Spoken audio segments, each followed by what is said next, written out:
Muito boa noite a todos. Que a paz de Jesus esteja nesse instante em nossos corações, que possamos sentir a sua presença junto a nós, a presença dos benfeitores do alto, que em nome de Jesus nos envolvem, nos dão forças, nos dão coragem, nos iluminam o raciocínio e os sentimentos. Muito obrigado, Senhor, por permitir que a gente estude, junto com esses amigos espirituais, as obras que os seus mensageiros nos enviaram, que possamos aproveitar esses momentos para o nosso esclarecimento íntimo, para a nossa iluminação espiritual.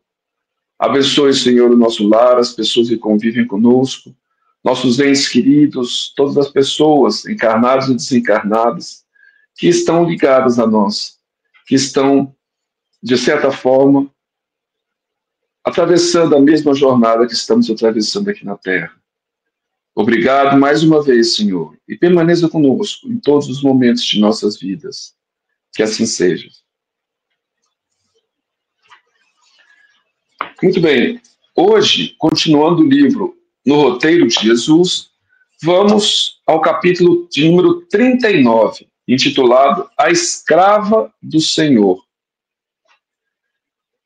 Quando João, o discípulo amado, veio ter com Maria, anunciando-lhe a detenção do mestre, o coração materno, consternado, recolheu o seu santuário da prece e rogou ao Senhor Supremo poupasse o filho querido.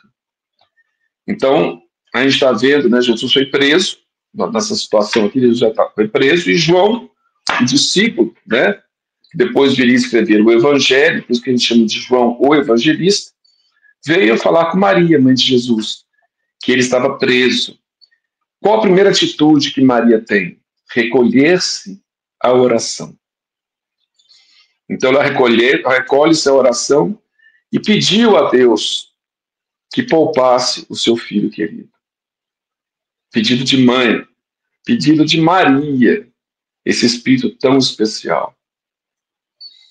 Não era Jesus o embaixador divino? Ela pensava. Não receber a notificação dos anjos quanto à sua condição celeste? Seu filho amado nascera para a salvação dos oprimidos.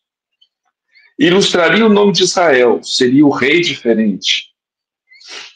Cheio de amoroso poder, curava leprosos, levantava paralíticos sem esperança. A ressurreição de Lázaro, já sepultado, não bastaria para levá-lo ao cume da glorificação? Então ela perguntava a si mesma, e de uma certa forma a Deus também, o quanto que ele já tinha feito. Ele não era o embaixador celeste, né? Não curou tanta gente, não curava leprosos, não levantava paralíticos, promoveu mesmo a volta de Lázaro do túmulo, né? Então, isso já não seria o suficiente para glorificá-lo? E Maria confiou ao Deus da misericórdia suas preocupações e súplicas, esperando-lhe a providência. Então, ela pediu a Deus, suplicou a Deus que auxiliasse Jesus nesse instante. E confiou que Deus iria intervir. Entretanto, João voltou em horas breves para dizer que o Messias fora encarcerado. Então, primeiro tinha sido preso, né? Foi aquela hora que Judas chegou com os soldados. Então, João vai lá e fala para Maria. Depois ele volta e viu que Jesus estava preso. Então, ele vai lá e conta para Maria, olha, ele foi encarcerado. A Mãe Santíssima regressou à oração em silêncio. Então, ela não se desesperou, ela não se apavorou, ela foi orar novamente. Em pranto, quer dizer, chorando, pediu a favor do Pai Celestial. Confiaria nele. Desejava enfrentar a situação, procurando as autoridades de Jerusalém, mas humilde e pobre, que conseguiria dos poderosos da terra? E acaso não contava com a proteção do céu? Certamente o Deus de bondade infinita, que seu Filho revelara ao mundo, iria salvá-lo da prisão, restituí-lo à liberdade. Então ela pensou, eu poderia procurar alguém em Jerusalém, mas ela não conhecia ninguém, né, que pudesse intervir. E além disso, ela não contava com a proteção do céu, então ela tinha certeza que Deus iria libertá-la. Maria manteve-se vigilante, afastando-se da casa modesta. Ganhou a rua e intentou penetrar o cárcere. Todavia, não conseguiu comover o coração dos guardas. Tentou chegar até o cárcere e entrar na prisão, mas os guardas não deixaram, né? Noite alta, velava súplice entre a angústia e a confiança. Mais tarde, João voltou comunicando-lhe as novas dificuldades. O mestre fora acusado pelos sacerdotes, estava sozinho. E Pilatos, o administrador romano, hesitando entre os dispositivos da lei e as exigências do povo, enviaram o mestre à consideração de Herodes. Então, João veio contar aquela passagem em que Pilatos manda Jesus para ser julgado por Herodes, o rei dos judeus, né? Pilatos era representante de Roma. Roma comandava toda aquela região, mas Roma permitia que alguns reis governassem, mas fossem submissos a Roma, desde que fossem submissos a Roma. Quem mandava mesmo era Roma, mas os reis tinham um certo poder. Então Pilatos falou, olha, manda para Herodes, porque ele vai resolver esse problema. Maria não pôde conter-se, segui-lo-ia de perto. Resoluta, abrigou-se num manto discreto e voltou à via pública, multiplicando as rogativas ao céu, em sua maternal aflição. Imagina a aflição dela. Naturalmente, Deus modificaria os acontecimentos, tocando a alma de Herodes. Não duvidaria um instante que fizera seu filho para receber afrontas, não reverenciava a lei, não espalhava sublimes consolações, amparada pela convertida de Magdala, né, por Maria Madalena, né, alcançou as vizinhanças do palácio do rei. Ó infinita amargura! Jesus fora vestido com uma túnica de ironia e ostentava nas mãos uma cana, suja à maneira de cetro, e como se isso não bastasse, fora também coroado de espinhos. Então ela que chegou lá no palácio, Jesus já tinha sido julgado, entre aspas, né, por Herodes, colocaram nele uma cana, né, para ele segurar uma cana como se fosse um cetro, já que a acusação é que ele queria ser rei dos judeus. Então, se ele era rei, dá uma cana para ele e bota uma coroa nele, só que uma coroa de espinhos. Ela quis aproximar-se, a fim de libertar-lhe a fronte sangrenta. Mas o filho, sereno e resignado, endereçou-lhe o olhar mais significativo de toda a existência. Ele a viu e olhou para ela de forma significativa. Compreendeu que ele a induzia à oração. Então, de uma certa forma, ele pediu a ela que orasse naquele instante, com um olhar. E em silêncio lhe pedia confiança do pai. Conteve-se, mas o seguiu em pranto. Ela, né, seguiu ele chorando, rogando a intervenção divina. Impossível que o pai não se manifestasse. Não era seu filho o escolhido para a salvação? Não era ele a luz de Israel, o sublime revelador? Lembrou-lhe a infância amparada pelos anjos. Guardava a impressão de que a estrela brilhante que lhe anunciara o nascimento ainda resplandecia no alto. Então ela lembrou da estrela que brilhava, ela lembrou da infância dele, e chorando foi seguindo Jesus. A multidão estacou de súbito. Interrompera-se a marcha para que o governador romano se pronunciasse em definitivo. Então aí, Herodes devolveu Jesus com a coroa de espinhos, devolveu Jesus para o representante de Roma, que era Pôncio Pilatos. Maria confiava, quem sabe chegar o instante da ordem de Deus. O Supremo Senhor poderia inspirar diretamente o juízo da causa. Após ansiedades longas, Pôncio Pilatos, no esforço extremo para salvar o acusado, convidou a turba a escolher entre Jesus e Barrabás, o bandido. O coração materno asilou esperanças mais fortes. O povo ia falar, e o povo devia muitas bênçãos ao seu filho querido. Como equiparar o mensageiro do pai ao malfeitor cruel que todos conheciam? A multidão, porém, manifestou-se, pedindo a liberdade para Barrabás e a crucificação para Jesus. Oh, pensou a mãe atormentada, onde está o Eterno que não me ouve as orações?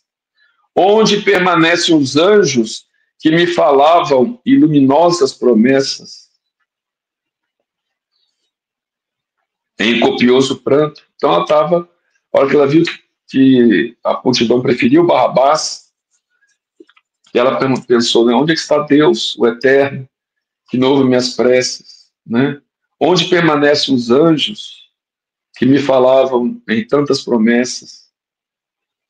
Em copioso pranto, viu seu filho vergado ao peso da cruz. Ele caminhava com dificuldade, corpo trêmulo, pelas chicotadas recebidas, e obedecendo ao instinto natural, Maria avançou para oferecer-lhe auxílio. Contiveram-na, todavia, os soldados que rodeavam o condenado divino. Não deixaram ela chegar perto. Angustiada, recordou-se repentinamente de Abraão. O generoso patriarca, noutro tempo, movido pela voz de Deus, conduzira o filho amado ao sacrifício.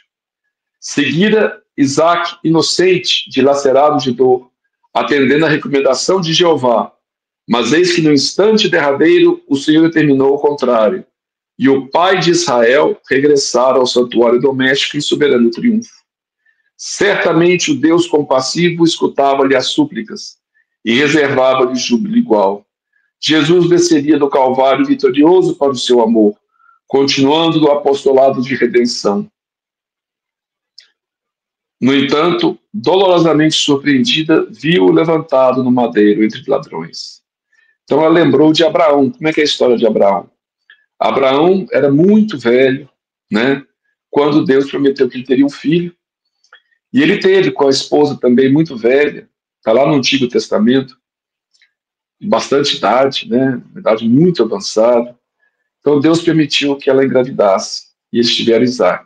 Quando Isaac era um rapazinho, ele ouviu de Deus que ele deveria subir no monte e sacrificar o próprio filho, matar o filho e oferecê-lo a Deus.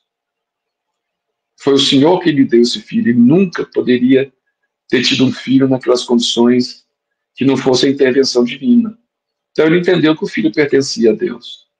Ele subiu e quando ele foi fazer o sacrifício, Deus fala para ele não fazer, estava apenas testando a sua fé. E mostrou que tinha um carneiro ali, então ele sacrificou o carneiro, como era costume naquela época, uma época muito antiga, né? Então Maria pensou que aconteceu o mesmo. Ao que Jesus chegasse lá, ele não ia ser crucificado, né? E ele ia voltar com ela, mas ela viu horrorizada que ele foi crucificado, ele foi levantado entre dois ladrões. Ó terrível angústia daquela hora! Por que não a ouvir o poderoso Pai? Que fizera para não lhe merecer a bênção? Então, ela estava angustiada. Por que Deus não ouviu suas preces? O que ela fez para não merecer a bênção? Ela estava achando que a culpa era dela, né? Desalentada, ferida, ouvia a voz do filho recomendando aos cuidados de João, o companheiro fiel. Registrou-lhe, humilhada, as palavras últimas. Mas quando a sublime cabeça pendeu inerte, Maria recordou a visita do anjo.